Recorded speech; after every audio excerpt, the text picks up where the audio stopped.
wàllu recasement wala relogement bi fan ngeen ci tool parce que depuis un certain temps souvent ñi ñuy yëkkati ça va de pair. ñi ñuy yëkkati dañuy gis ni daanaka on ne fait que déplacer le problème. Non, ça va de pair mais mooy li ma la wax sànq rek gis nga il faut qu'il y ait cadre de vie du Dakar des fois on ne comprend pas. il faut que problème boobu yëpp moom laa lay wax sànq il faut mu am coordination des acteurs. il faut kenn ku ci nekk le ministère xam ni fii kat ministère sangam. war na faa mën a am ay opportunités. il faut que ñu encadrer accompagner les artisans. xam nga maa ngi lay wax sànq le crédit bail. est-ce que xam nga ni tey une organisation professionnelle artisanale war naa mën a dem waxtaan ci benn espace. dem ci banque bi à travers le crédit bail. ñu tabaxal leen atelier bi ñoom ñuy fay par mois comme ni ñuy fayee lu ci bari dañuy fay seen atelier ah. comme ni ñuy fayee bu ko defee bu paiement bi jeexee yëf yi mujjee nekk seen yëf donc pour man. encadrement beeg accompagnement bi. moom moo des pour que ñu mën a aboutir à des résultats concrets yu ñuy xaar. ok c'est important xam naa bokk na ci point yi ñuy bëgg a terminer ñu ñëw nag ci seen parti politique muy Pastef ngeen di waajal 6 juin ñeel seen congrès defe naa lendemain mi ngeen war a def investiture fan ngeen toll ci. wàccaay honorable Babacar. waaw ñu ngi ci préparatifs yi je pense que y a déjà beaucoup de comités d'organisation que ça soit du côté scientifique ñi nga xam ne ñoom ñooy waajal lépp lu jëm ci wàllu texte yi mbind mi defaraat le règlement intérieur les statuts lépp loo xamante ne nii mi ngi jëblu ci loolu am na déjà commission bu ko yor lépp lu jëm ci wàllu organisation bi aussi gaañaa ngi ci ñu ngi góorgóorlu gis nga déjà am na ñaari vidéo yu génn benn bi ki ko njëkk a def muy le secrétaire général du parti Ayib Daffé que je salue au passage di ko ñaanal yàlla mu aj ak jàmm ak salaam beneen bi également gis nga Ayib kese ne Makka dañu nuyuwaale tamit non kooku ci fin bi laa koy ziar Samuel gis nga également que Ngouda Mboup mi nga xam ne moom moo jiite ARP def na ci benn communication lancé nañu aussi la candidature en tout cas les fiches pour que ñi nga xamante ni bëgg nañu nekk candidat pour présider les 6 prochaines années le parti PASTEF déjà gis naa beneen communiqué boo xamante ne nii arrêté nañu li nga xam ne moom mooy les listes donc ñu ngi ci préparatifs yi di xaar aussi adhésion wu tous les patriotes par rapport à cet événement majeur qui sera inédit dans l'histoire politique du Sénégal. Ok. Qui est ce candidat?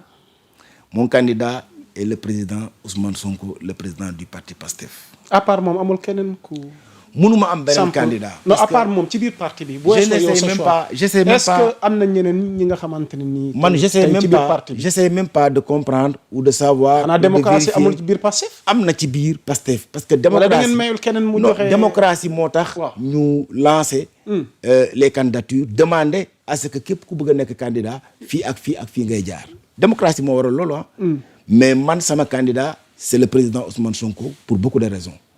parce que bi ci jiitu mooy moom moo daan wax may déglu mu am lu mu dikk askanu Sénégal ñu ànd ci ak moom gëm ni dina ko def ñu gis aussi taxawaay bu mu am pour que Pastef tey fi mu yegsi fi kon pour par principe ak aussi par colère comme dit le président de la République mënuñoo am beneen candidat bu dul le président Ousmane Sonko.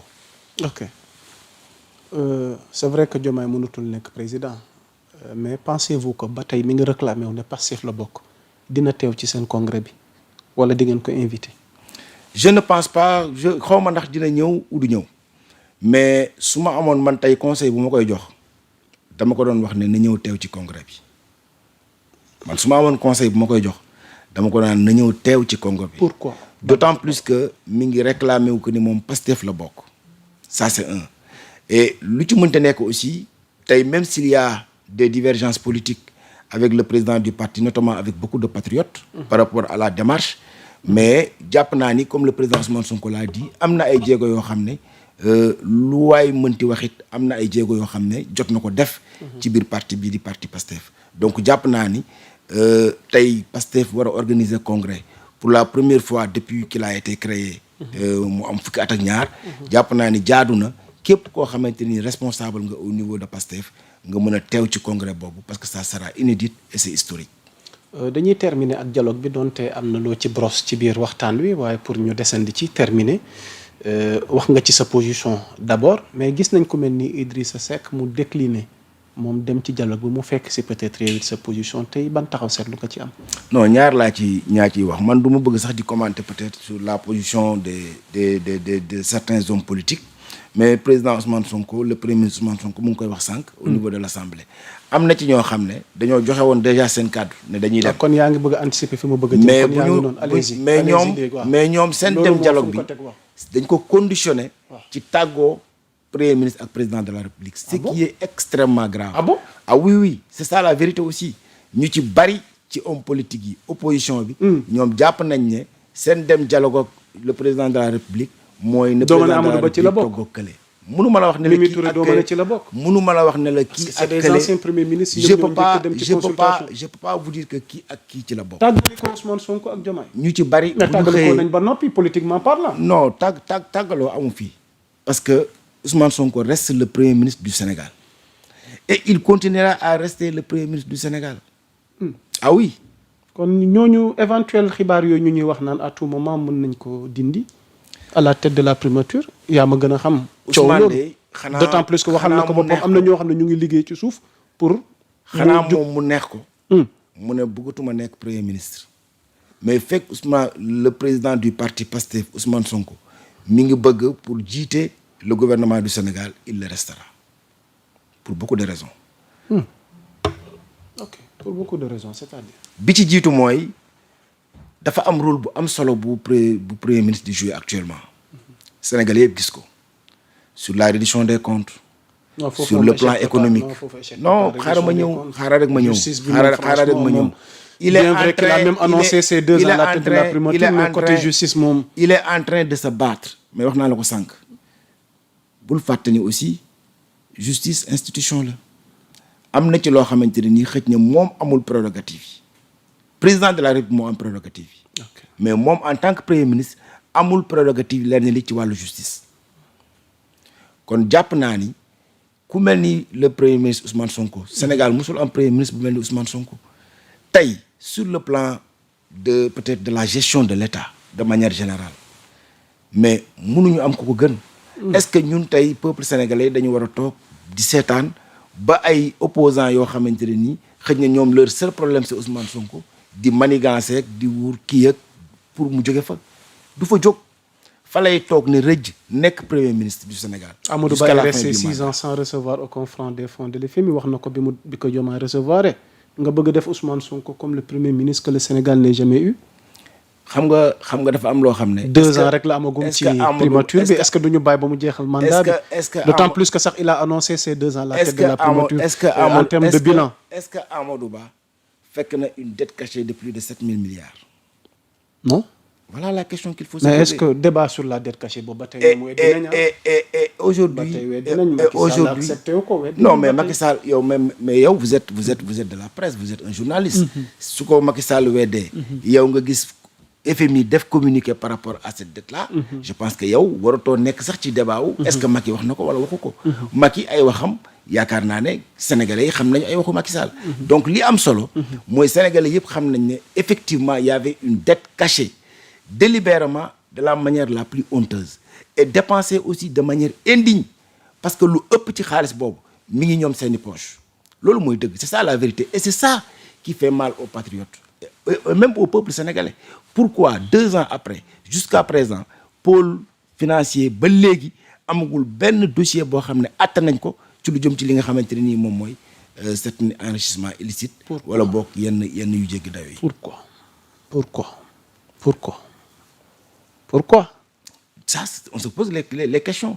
moo tax réforme yi nga xamante ne nii xëj na madame la ministre Yacine Fall wax na ko ñu ngi xaar ces réformes là parce que yëf yi dafa war a bouger peuple sénégalais daf ñu fal pour reddition des comptes peuple sénégalais dañ ñu fal pour que ñaawteef yi fi amoon de 2021 à 2024 ñu mun ko teg ci table bi yoon atte ko justice atte ko peuple sénégalais dañ ñu fal pour ñu jubal ñu jubbanti peuple sénégalais dañ ñu fal pour que projet bi nga xam ne moom la Ousmane Sonko doon wax sénégalais yi depuis que ñu créé le parti Pastef en 2014 ba 2024 ñu jël réew mi ñu mun ko doxal mais peuple sénégalais yi faluñu ñu pour ñuy woo ay nit di leen laaj seen xalaat sur quoi que ça soit. alors su fekkee amul lu ma fàtte defe naa loolu lañ fi amoon ci ay laaj honorable Babacar Varor mi coordonné mouvement national des artisans patriotes nekk député ci 15e législature bi honorable amoon nañ mbégte vraiment nga doon gan gi ñu bàyyi la kàddu gi tàggoo bu dul tàggatoo ndax nu ngi lay séentuwaat xëy na jamono nga dikkaat ñu. waaw merci beaucoup yaa Moussa. donc ñu ngi lay nuyu yow aussi di la ziar di nuyu ñi ñuy seetaan yëpp. di am mbégte nag ñëw fii Sénégal 7 jàkkaarloo ak yow waxtaan surtout ci lu jëm ci wàllu actualité réew mi. di wax patriote yëpp ak tout le peuple sénégalais. que tey la ñu gën a am yaakaar ci askanu Sénégal tey la ñu gën a am yaakaar aussi ci gouvernement bi nga xamante ne nii moom moo nekk ci réew mi. bi ñu dégloo le premier ministre Ousmane Sonko wax na ci wàllu économie wax na ci wàllu dette bi wax na aussi ci li nga xamante ne nii xëj na mooy wàllu justice waaye wax aussi ci ñi nga xamante ni dañoo bokk ci ñoom te di gérer li nga xam ne ñoom ñooy ay institutions que ça soit des directeurs généraux wala yu mel noonu donc mu mën a njort ni fi mu ko teg foofu la te jàpp nañ ni boo amee premier ministre boo xamante ni nii dëgg rek moo ko ñor jàpp naa ni war nañ ko mën a accompagner jàppale ko ba nga xamante ne nii résultat yi ñu bëgg pour réew mi mën a soxaliku dinañ ko mën a am ça c'est le premier aspect. Le deuxième aspect qui est politique c'est de demander à tous les patriotes de rester unis pour l'essentiel préparer li nga xam ne moom mooy le congrès ñu fal le nouveau président du parti te ñuy ñaan yàlla mu nekk le président Ousmane Sonko pour les 6 prochaines années.